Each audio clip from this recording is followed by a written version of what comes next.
How's it going there, guitar player? In today's lesson, we're going to be tackling one of my favorite tunes of all time, Right or Wrong.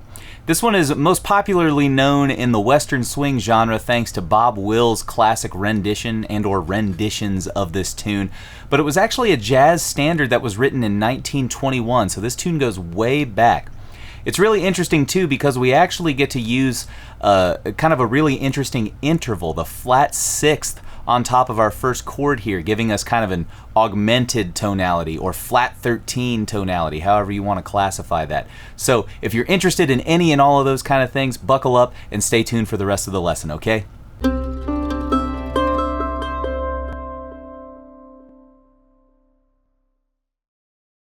Before we go ahead and dive into things though, if you haven't had a chance, hit that subscribe button below and the bell notification button. That way you'll get notified whenever I upload a new lesson here to the channel.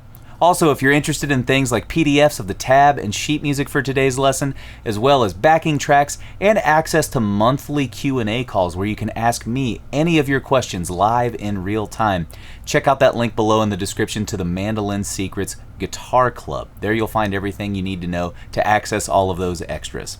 Okay, so the tune Right or Wrong. This is definitely a legendary tune made popular by Bob Wills and vocalized by the legendary Tommy Duncan, and it's had countless renditions within the Bob Wills band as well as inside of the Western swing world in general. So this is definitely a standard you'll want to know if Western swing or kind of hot jazz are some styles of music that you're interested in playing. I've also heard some bluegrassers get into this. I think this is starting to become one of those ones that's a bit of a crossover tune for all of you flat pickers out there that know a little bit of jazz. So it's good for a lot of folks.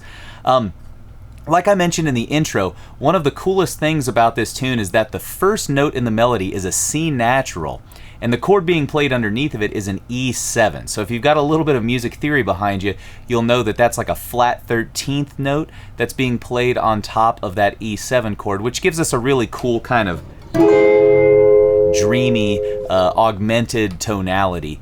And I think that's definitely one of the defining characteristics of this tune. But you know what? Before I go ahead and dive into any more of that nerdery surrounding all of that music theory, let's go ahead and cue up a version of this tune that's played at 200 beats per minute, just to give you an idea for what things sound like at full tempo, okay? Alright folks, so here's a rendition of the melody at 200 beats per minute, just to give you an idea for what the simple tune sounds like by itself.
Alright my friend, now that you've got an idea for what this tune sounds like, let's go ahead and talk about some of the specifics that you'll need to know to phrase this single note melody.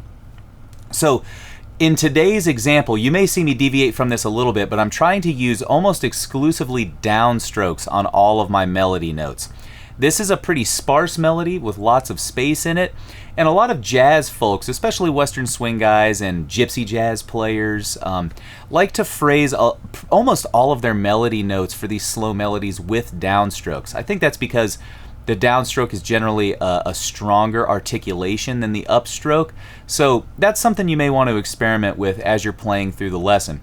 Now you'll see me take a few upstrokes depending on which example you're looking at here today, and that's typically because the notes that I'm hitting are falling on an offbeat. I'm kind of a strict alternate picking practitioner here, and if you've practiced that for long enough, it's hard not to play upstrokes on off beats. So if that's kind of the school of thought that you're coming from too, you're totally cool here today. Just know that there is some thought that goes into the phrasing of this, and if it's not exactly how you want to hear it at the end, maybe try using all of those downstrokes instead of some of your upstrokes, okay? All right, my friend, enough yakking on this one. Let's go ahead and just start learning the single line melody here. I'm gonna kind of go from fast to slow here just so you can get an idea for the feel of the tune, and hopefully you can pick up some of the notes as they're flying by here. Now if this next rendition at 160 beats per minute is too fast for you, don't worry. You can either, one, kick back and listen and kind of absorb the tune. I always think that's a great idea to kind of get the tune in your ears, because there's something that happens, you know, your body can find those notes a little easier if it's got them inside, right? But if you want to try and play along and this is a little too fast, don't hesitate to use that gear icon below to slow things down a bit, okay? All right, let's dive into Right or Wrong at 160 beats per minute. All right, here is Right or Wrong at 160 beats per minute.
Okay, my friend, there it is at 160. Let's bump things down even slower and see if you can keep up now at 100 beats per minute. Now is going to be your time to really pay attention to the kind of articulation and phrasing that I'm using in the right hand, all those downstrokes right, and then you can get some of the fingering that I'm using in the left hand.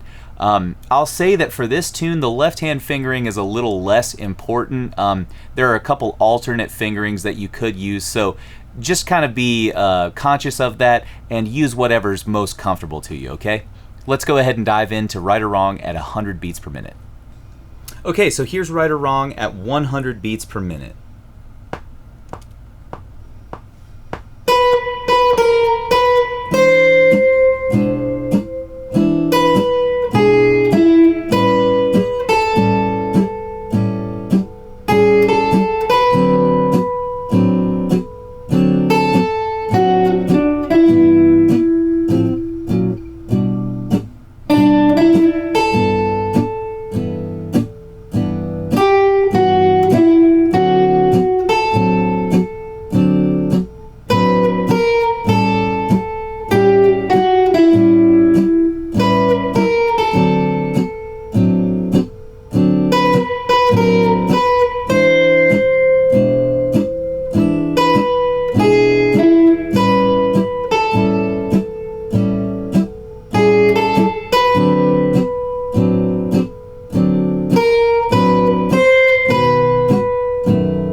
Okay, my friend, there it is. That's right or wrong, the classic Western swing or Tin Pan Alley jazz tune, however you want to look at it. I really hope you've enjoyed this tune today, and drop us a comment below and let us know what you think of it. If you like this tune, maybe you can suggest a few other swing tunes that you want to hear out here too, because that's kind of the mode that I'm in right now. All right, my friend, thank you so much for checking this lesson out. Happy picking, and we'll catch you down the line.